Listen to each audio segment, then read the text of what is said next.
Hello friends, मेरा नाम महेंद्र प्रताप सिंह ठाकुर है। मैं एसीआई पेमेंट सिस्टम पूना में एज ए सॉफ्टवेयर इंजीनियर काम करता हूं आजकल। मुझे आज मौका मिला है आप सबसे अपनी बात कहने का, अपने अनुभव शेयर करने का।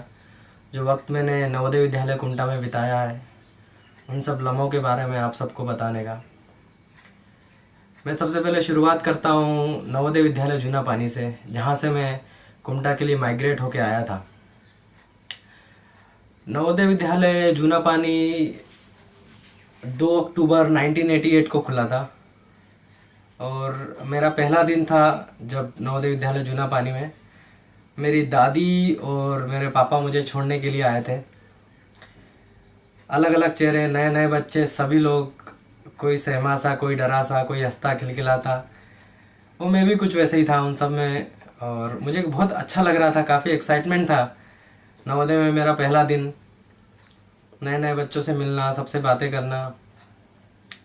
वहाँ प्रिंसिपल ने कुछ स्पीच वगैरह भी दिए सब ने, but all together it was a very good experience. और धीरे धीरे एक्साइटमेंट में शाम कब हो गई मुझे पता ही नहीं चला।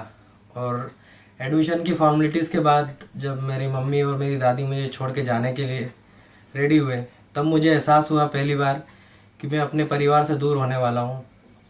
मुझे अपने घर वाले, अब सुबह उठते से ही मम्मी का चेहरा नहीं दिखेगा मुझे, और मुझे यहाँ अलग अपने घर से दूर रहना है। ये सोच के मेरा मन उदास सा हो गया।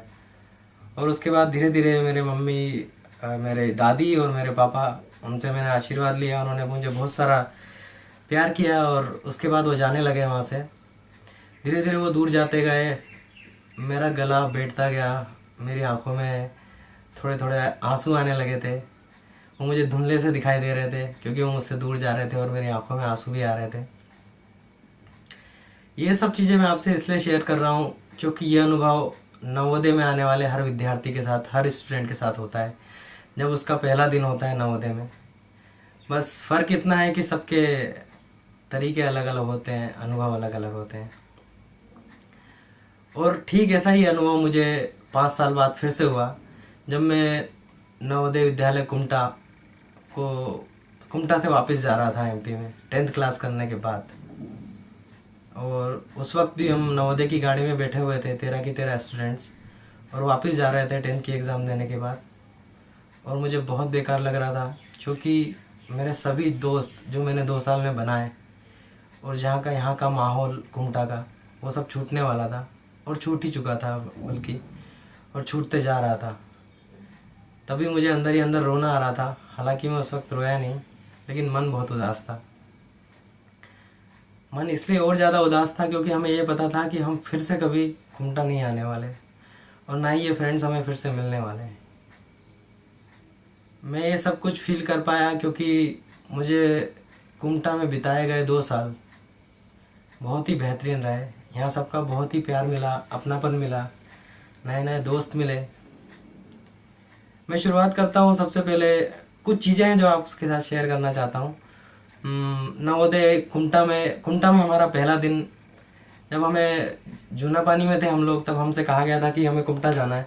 उस समय मैं बहुत एक्साइटेड था क्योंकि कहीं कुछ नई जगह जाने को मिल रहा है, नए लोग मिलेंगे, यही सोच के नए फ्रेंड्स बनेंगे। और मुझे कर्नाटक के बारे में सिर्फ इतना पता था कि यहाँ की राजधानी बेंगलोर है, यहाँ कन्नड़ बोली जाती है, और खाने में सिर्फ चावल मिलते हैं। सिर्फ ये 3 चीज़ें पता थी। उसके बाद हम यहाँ पे आए, रात के 12 बजे पहुँचे 36 घंटे का सफ़र करने के बाद, और मेस में गए थे कुमटा में। वहाँ पे हमें मज्जिगे और चावल मिला था। मज्जिगे जो कि हमने फ़र्स्ट टाइम सुना, फ़र्स्ट टाइम खाया, तो अच्छा लगा। मज्जिगे आज भी अच्छा लगता है। और शुरुआत हो गई थी हमारे नए नए अनुभव, नए नए चीज़ों को जानने की, जब हमने कुमटा में पहली बार कदम रखा। उसके बाद धीरे धीरे हम यहाँ पे ढलना शुरू हुए। और हमारे साथ में एक प्रॉब्लम आती थी कम्युनिकेशन की, क्योंकि हम लोग की इंग्लिश उतनी अच्छी नहीं हुआ करती थी। आपको बता दूं कि उस समय जो मध्य प्रदेश गवर्नमेंट के स्कूल थे, वहाँ पर 6th क्लास से ही ABCD पढ़ाई जाती थी। और हम लोगों ने भी 6th क्लास से, जब नवोदय में आया, तब से ABC सीखना शुरू किया था। और आपको पता है कि 9th क्लास में डायरेक्ट सीधे इंग्लिश मीडियम हो जाता है हिंदी से। तो विज्ञान से सीधे साइंस हो गया, गणित से सीधे मैथ्स हो गया। तो बड़ी दिक्कत होती थी पढ़ाई करने में। और उससे भी ज़्यादा दिक्कत ये होती थी क्योंकि जो टीचर्स थे उन्हें हिंदी नहीं आती थी और हमें इंग्लिश नहीं आती थी और ना ही कन्नड़ आती थी। तो बड़ी मुश्किल होती थी समझने में कि क्या टीचर्स कह रहे हैं, क्योंकि इंग्लिश में बहुत मुश्किल होता था क्योंकि टीचर्स थ्रू आउट इंग्लिश बोलते थे और हमें इस तरह की आदत नहीं थी, एक भी इंग्लिश का लेक्चर अटेंड नहीं किया था। इनफैक्ट जो हमारी इंग्लिश की क्लास होती थी 6, 7, 8 में, उसमें भी जो हमारे टीचर्स थे वो हमें हिंदी में समझाते थे तो इसलिए काफ़ी दिक्कत होती थी। मुझे याद है एक इंसिडेंस, जब उस समय पिल्ले सर थे हमारे मैथमेटिक्स के जो कि केरला के थे और उन्हें कन्नड़ भी नहीं आती थी और ना ही हिंदी आती थी और हमें भी कन्नड़ भी नहीं आती थी और इंग्लिश भी नहीं आती थी।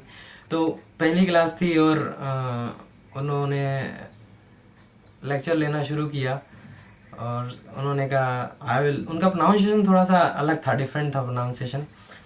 इस तरह से कुछ बोलते थे वो। I will start with the simple one.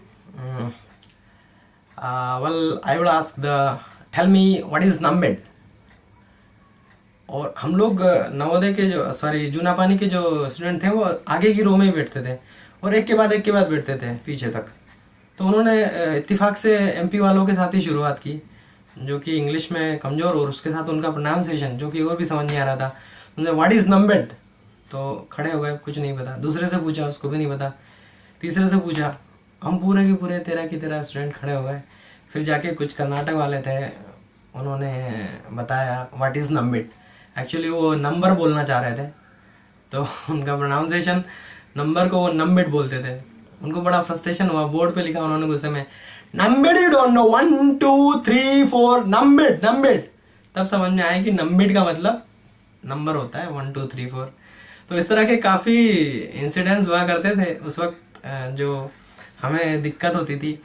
एक समय तब दिक्कत होती जब यहाँ पर उस समय कुमटा में 1 महीने में एक बार वीसीआर से मूवीज़ दिखाई जाती थी। तो मोस्टली तो कन्नड़ फिल्में ही आती थी क्योंकि ऑब्वियसली हम कर्नाटक में रह रहे थे तो कन्नड़ मूवीज़ देखना होती थी और कन्नड़ पे उतना अच्छा होल्ड नहीं था। तो जब सब लोग मूवीज़ देखते थे तो आजू बाजू थोड़ा सा ध्यान रखना पड़ता था कि जब सब लोग हंस रहे हैं तो आप भी हंस दो जब सब लोग थोड़ा सा उदास है तो आप भी थोड़ा सा उदास हो जाओ। यानी आजू बाजू वालों को देख के पता लगाना पड़ता था कि एक्चुअली मूवी में चल क्या रहा है, क्योंकि हमें थोड़ा सा शो ऑफ भी करना होता था कि हाँ चलो हमें तो आती है, कन्नड़ आती है हमें, जब सब हंस रहे हैं तो हंस दो, इस तरह से तो इस तरह की चीज़ें होती थी। और मैं याद करना चाहूँगा कि खाना जो मुझे south Indian, I love south Indian foods. I think everyone does love it.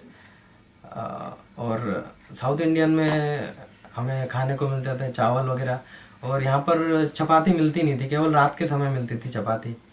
तो इसकी बड़ी दिक्कत होती थी क्योंकि हमें बचपन से चपाती खाने की आदत थी।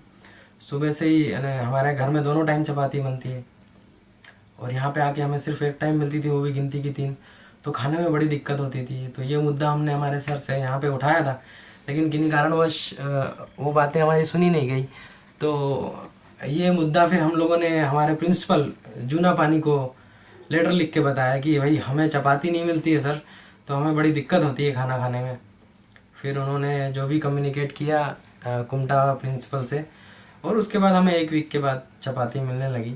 मुझे याद है कि हम लोगों ने लेटर लिखा था उस वक्त, पूरे 13 की 13 स्टूडेंट्स ने साइन करी थी उस पर, और पहली बार लगा कि हाँ काफ़ी यूनिटी आ गई है हम लोगों में। उस इंसिडेंट से पता चला कि जब आपके साथ एक जैसी प्रॉब्लम होती है तो काफ़ी यूनिटी आ जाती है ऑटोमेटिकली, और जब आप कम लोग होते हैं तो काफ़ी एकजुट होते हैं।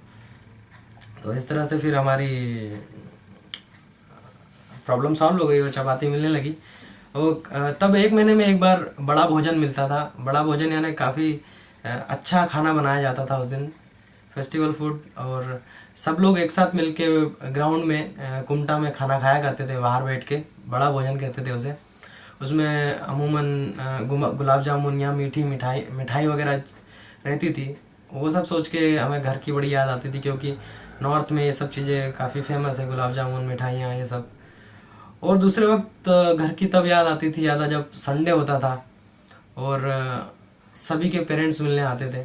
जब पेरेंट्स मिलने आते थे तो हमारे तो पेरेंट्स आते नहीं थे उस वक्त, तो हम लोग ज़्यादातर सुबह से फुटबॉल खेला करते थे और फिर देखा करते थे पेरेंट्स को, लोग अपने बच्चे लोग भाई बहन के साथ जा रहे हैं, खाना खा रहे हैं, मम्मी पापा उन्हें घुमाने ले जा रहे हैं। वो थोड़ा सा टफ टाइम हुआ करता था उस समय। लेकिन मुझे याद है एक पेरेंट्स थे जो कि हम नवोदय वालों के, हम एमपी वालों के लिए खाना लेके आए थे। उन्हें थैंक यू कहना चाहता हूँ और अन्ना को भी थैंक यू कहना चाहता हूँ। पता नहीं वो इस वक्त ये वीडियो देख रहे हैं कि नहीं। उन्होंने उस वक्त 2 साल में हमें काफ़ी अच्छा खाना खिलाया। थैंक यू अन्ना। और मुझे काफ़ी अच्छे अच्छे फ्रेंड्स मिले नवोदय में, जो कि ऑब्वियस सी बात है, आप सबके भी अच्छे अच्छे फ्रेंड्स होंगे, बेस्ट फ्रेंड होगा। उसमें से वन ऑफ देम मैं नाम लेना चाहूँगा, प्रणव के एम। मैं इसलिए नाम ले रहा हूँ उसका क्योंकि ये वीडियो भी मैं उसके कारण ही बना पा रहा हूँ। उसी ने मुझे बताया कि एलुमनी मीट होने वाली है और हम सब वीडियो बना रहे हैं, अपने अनुभव बता रहे हैं, और उसने मुझे कांटेक्ट किया और जनरली हम कांटेक्ट में ही रहते हैं। वो मेरा बहुत अच्छा फ्रेंड है और मैं थैंक यू कहना चाहता हूँ प्रणव को कि जिसके कारण मैं ये वीडियो बना पा रहा हूँ। और मैं इस बात से ज़्यादा खुश हूँ कि मैं अपनी तरफ से अपनी बातें, अपने अनुभव आप लोगों को बता पा रहा हूँ, क्योंकि ये बहुत अच्छा टाइम रहा मेरे लिए। और मैं सभी स्टूडेंट्स को मैसेज देना चाहूँगा कि आप लोग खूब खेलिए, खेलिए कूदिए, एंजॉय कीजिए, मस्ती कीजिए, जी भर के जो करना है वो कीजिए और अपनी लाइफ को एंजॉय कीजिए नवोदय में रह के। लेकिन एक बात का ज़रूर ध्यान रखिएगा, जो टीचर्स कहते हैं, जो हमें ऐसा लगता है उस वक्त कि टीचर्स ऐसा क्यों कह रहे हैं, बार बार पढ़ने के लिए क्यों कह रहे हैं, स्टडी करने को क्यों कह रहे हैं। लेकिन जब हम बड़े हो जाते हैं, जैसे आज मैं इस बात को महसूस कर सकता हूँ कि वो बहुत सही थे, क्योंकि पढ़ाई का बड़ा महत्व होता है, स्टडी का बड़ा महत्व होता है। आपने जो अच्छा वक्त बिताया है, अच्छे फ्रेंड्स बिताए हैं, अच्छी चीज़ें की हैं, उन सबको आप अच्छी तरीके से तभी कर सकते हो जब आप ज़िंदगी में कुछ कर सको, कुछ मुकाम हासिल कर सको। और उसके लिए ज़रूरी है पढ़ाई करना। एक एजुकेटेड होना, अच्छी तरह से एजुकेटेड होना बहुत ज़रूरी है। चाहे आप एजुकेशन फील्ड में जाएं, चाहे ना जाएं, हो सकता है आप स्पोर्ट्स में जाएं या आर्ट में जाएं, कला में जाएं या कुछ और भी करें। लेकिन अगर आपकी अच्छी एजुकेशन है तो वो आप किसी भी फील्ड में जाएंगे, वो आपको डेफिनेटली आगे लेके जाएगी, आपकी हेल्प करेगी। इसलिए आप खूब मस्ती कीजिए, खेलिए कूदिए, लेकिन साथ साथ पढ़ाई भी कीजिए। जितनी सिंसियरिटी से आप खेलते कूदते हैं, मस्ती करते हैं, उतनी ही सिंसियरिटी से पढ़ाई भी कीजिए। ये मैं कहना चाहूँगा। और कुछ टिप्स हैं आपको देना चाहूँगा, आपकी मर्ज़ी है लेना है या नहीं लेना है। जब भी आपको वक्त मिलता है आप लोग डायरी लिखिए।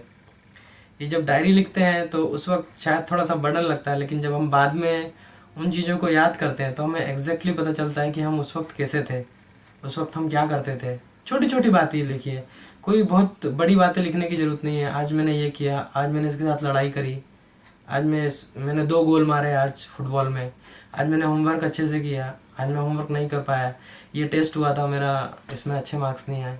जो भी आपको लगता है, किसी भी अपनी फीलिंग्स लिखिए उसके अंदर। जब आपको टाइम मिलता है, जब भी आपको टाइम मिलता है, दिन में एक बार, वीक में एक बार, महीने में एक बार, 2 महीने में एक बार, जब भी आपको टाइम मिलता है।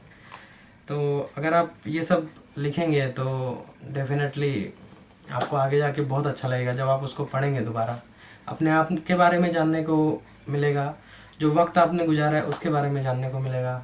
फ़ोटो खींचिए, फ़ोटो अगर आपके पास है, कैमरा, मौका मिलता है तो वो फ़ोटो भी बाद में जब हम देखते हैं तो बहुत अच्छा लगता है। और सबसे इम्पोर्टेंट चीज़, अगर आप ये दोनों चीज़ें नहीं भी कर पाते हैं तो अच्छे मोमेंट्स क्रिएट कीजिए, अच्छी यादें क्रिएट कीजिए, अच्छा टाइम बिताइए अपने दोस्तों के साथ, ताकि जब आप बाद में मेरी तरह याद करें उसे तो बहुत अच्छा लगे आपको। यही सब कहना चाहता हूँ।